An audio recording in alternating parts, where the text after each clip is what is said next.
Level 1. Halcon. The phone buzzes at 3 a.m. You're awake before the second vibration. You've been sleeping light for weeks now, waiting for this. The message is simple. Corner of Hidalgo and 9th. Now, you're a halcon, a hawk, a lookout. Bottom of the food chain. You stand on street corners for 12 hours at a time. Your job is to watch police movements, rival colors, unmarked cars that idle too long. Anything that doesn't belong in the neighborhood you've known your whole life. You text codes to a number that changes every 3 days. Green means clear. Red means police. Black means rivals. They pay you $200 a week. Cash. Small bills. It's more than your uncle makes at the factory working 60 hours. You tell your mother you got a job at a warehouse. She doesn't ask questions because she needs you to not be lying. You're 17. The rules are simple. Don't use the phone for anything else. Don't tell anyone what you do. Don't look at the shipments when they pass. Don't acknowledge the runners when they work your corner. You're invisible infrastructure. You're a security camera with a heartbeat. 3 weeks in, you watch a arrest go down 2 blocks from your post. You didn't report it because you didn't see it in time. Your handler calls. He doesn't yell. He just tells you what corner the guy's mother lives on. Then he hangs up. You don't make that mistake again. You start to see the architecture of it. The runners. The stash houses. The enforcers in trucks who never park but always cruise. The lawyers. The police who wave. The police who don't. It's a machine, and you're learning how it breathes. After 4 months, they move you up.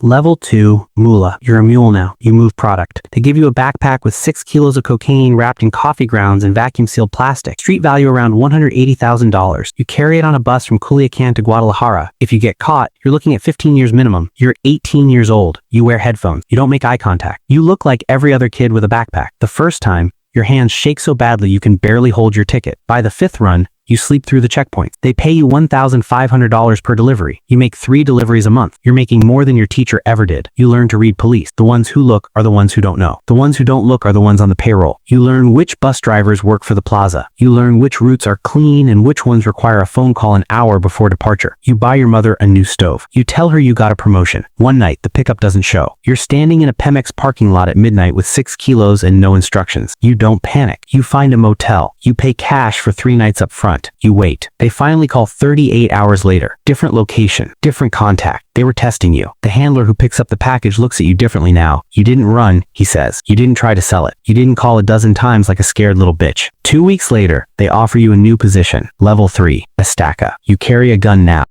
Level 3, Estaca. You carry a gun now. You're part of a crew. 5 guys, 2 trucks. You provide security for shipments moving through contested territory. You don't transport anymore. You protect the ones who do. Your job is presence. You sit in the truck bed with an AR-15 across your lap. You wear a plate carrier. You don't hide. You're the message. This load is protected. Think carefully. The first time you fire your weapon, it's a warning shot. Rivals tailing a convoy on the outskirts of Monterrey. Your team leader gives the signal. You put 3 rounds into the air. They fall back. No one dies. You're shaking afterward, but no one can tell. They pay you $3,000 a month plus bonuses for high-risk runs. You live in a safe house with the crew, rotating shifts, no Facebook, no Instagram, no tagging locations. Your old friends don't know where you are. You tell yourself it's temporary. You're saving money. You'll get out, but you like the respect. When you walk into certain bars, people move. When your truck rolls through your old neighborhood, the Halcones text ahead. Kids watch you the way you used to watch the enforcers. You've become the machine you used to serve. 6 months in, a shipment gets hijacked. Not your convoy. Another cruise. They lost 200 kilos and 2 men. The plaza boss calls a meeting. All security teams. He walks down the line and shoots the surviving team leader in the face. No trial. No explanation. You protect the product, he says. Or, you don't go home. That night, you lie awake thinking about the man's wife, his kids, the way his crew just stood there. You don't sleep well anymore. Level 4, Sicario. You've killed 3 people. The first one was an informant. They showed you the evidence. Photos, transcripts, wire transfers. He was selling information to the DEA. You and 2 others took him to a warehouse. You didn't ask questions. You pulled the trigger because refusing wasn't an option you had anymore. You threw up afterward. In the truck, on the way back. Your partner didn't say anything. He just handed you a bottle of water. The second was a rival enforcer. A firefight on the highway. He shot first. You shot back. When the smoke cleared, he was face down in the dirt. That one didn't bother you as much. That one was survival. The third was a shop owner who refused to pay his quota. They made you do that one alone. A test of loyalty. He begged. He had photos of his daughter on the counter. You put 2 in his chest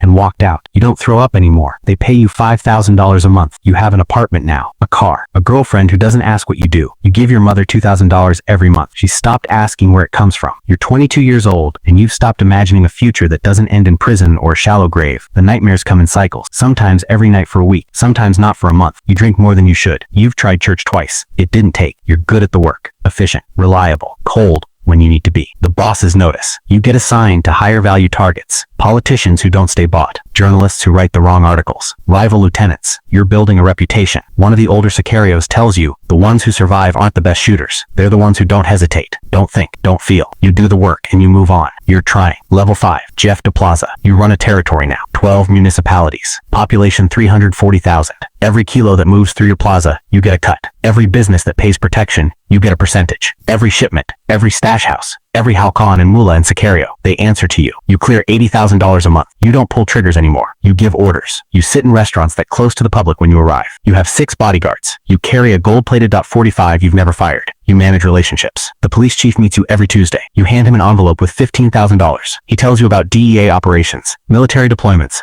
political pressure from the capital. You've had dinner at his house. You're his daughter's godfather. The mayor calls you directly. He needs funding for a community center. You wire $200,000 through a construction company you own. The center gets built. Your logo is nowhere on it, but everyone knows. The mayor wins re-election. He's yours. You employ 300 people directly. Thousands more depend on the economy you control. You're not just a criminal. You're infrastructure.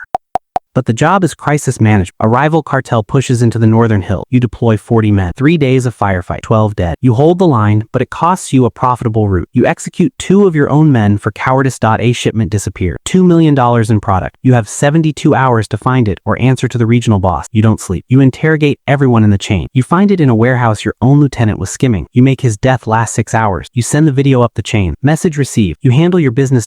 You haven't seen your mother in 2 years. It's safer that way. Your girlfriend from the Sicario days is gone. You have women now, but you don't trust them. You don't trust anyone. Trust is a luxury you can't afford. You're 28 years old. You've survived longer than most.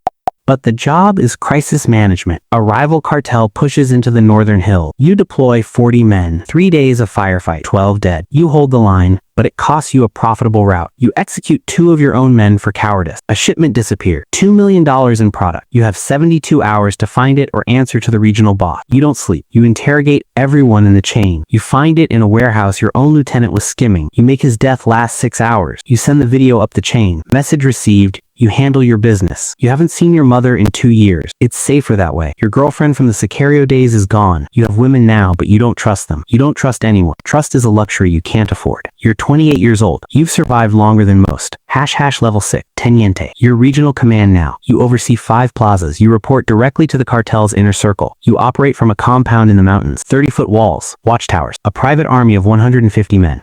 You have satellite phones, encrypted networks, and enough firepower to hold off the military for 3 days. You've done it twice. You move $50 million in product every month. Your personal take is $600,000. You don't meet people anymore. They come to you. Plaza bosses, politicians, businessmen. They wait in your courtyard like supplicants. You grant audiences. You solve problems. You authorize executions. You've become a government within a government. You broker treaties with other cartels, temporary alliances, border agreements. You've sat across from men responsible for the deaths of your friends and negotiated calmly because war is bad for business. You shook their hands. You smiled. You planned their deaths for later. The military raids your compound. You're gone before they breach the gate. You have 3 backup locations, a network of safe houses, and police commanders who give you 24-hour notice. You watch the raid on the news from 200 miles away. They arrest 47 of your men. You send money to their families. You send lawyers. You send messages to the prisons, reminding them that their silence has value. Most stay quiet. The ones who don't, their families receive visits. You haven't spoken to anyone from your old life in 5 years. Your mother died last year. You couldn't attend the funeral. Too risky. You sent $100,000 anonymously to your sister. You watched the service through binoculars from a hillside a mile away. You've forgotten what normal conversation feels like. # level 7. El Patron. You're legend now. Most people don't know your real name. The government has 12 different aliases in your file. Your photograph is 15 years old. You've had 3 facial surgeries. You run a criminal empire that operates in 6 countries. Annual revenue, $3 billion.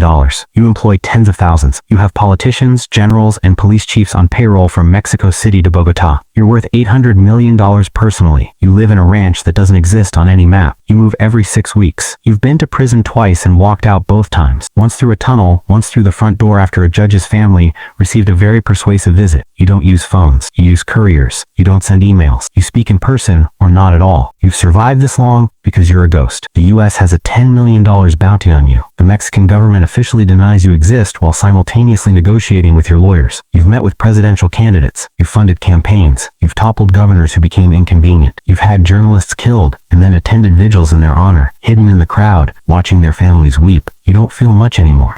but the job is crisis management. A rival cartel pushes into the northern hills. You deploy 40 men. 3 days of firefights. 12 dead. You hold the line, but it costs you a profitable route. You execute 2 of your own men for cowardice. A shipment disappears. $2 million in product. You have 72 hours to find it or answer to the regional boss. You don't sleep. You interrogate everyone in the chain. You find it in a warehouse your own lieutenant was skimming. You make his death last 6 hours. You send the video up the chain. Message received. You handle your business. You haven't seen your mother in 2 years. It's safer that way. Your girlfriend from the Sicario days is gone. You have women now, but you don't trust them. You don't trust anyone. Trust is a luxury you can't afford. You're 28 years old. You've survived longer than most.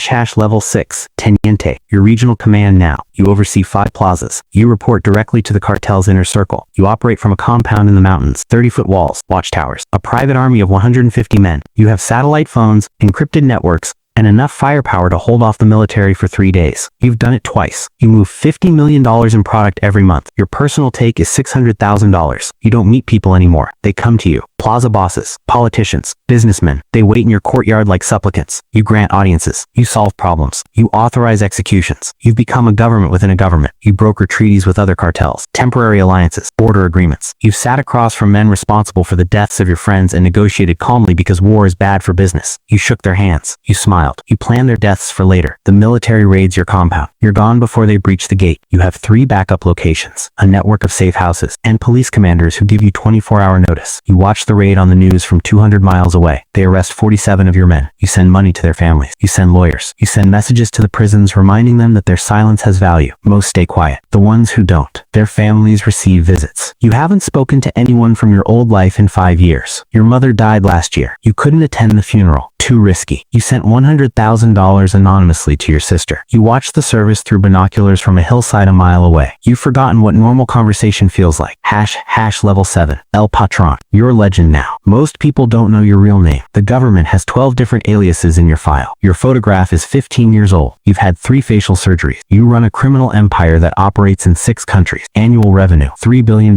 You employ tens of thousands. You have politicians, generals, and police chiefs on payroll from Mexico City to Bogota. You're worth $800 million personally. You live in a ranch that doesn't exist on any map. You move every 6 weeks. You've been to prison twice and walked out both times. Once through a tunnel, once through the front door after a judge's family received a very persuasive visit. You don't use phones. You use couriers. You don't send emails. You speak in person or not at all. You've survived this long because you're a ghost. The US has a $10 million bounty on you. The Mexican government officially denies you exist while simultaneously negotiating with your lawyers. You've met with presidential candidates. You've funded campaigns. You've toppled governors who became inconvenient. You've had journalists killed and then attended vigils in their honor, hidden in the crowd, watching their families weep. You don't feel much anymore.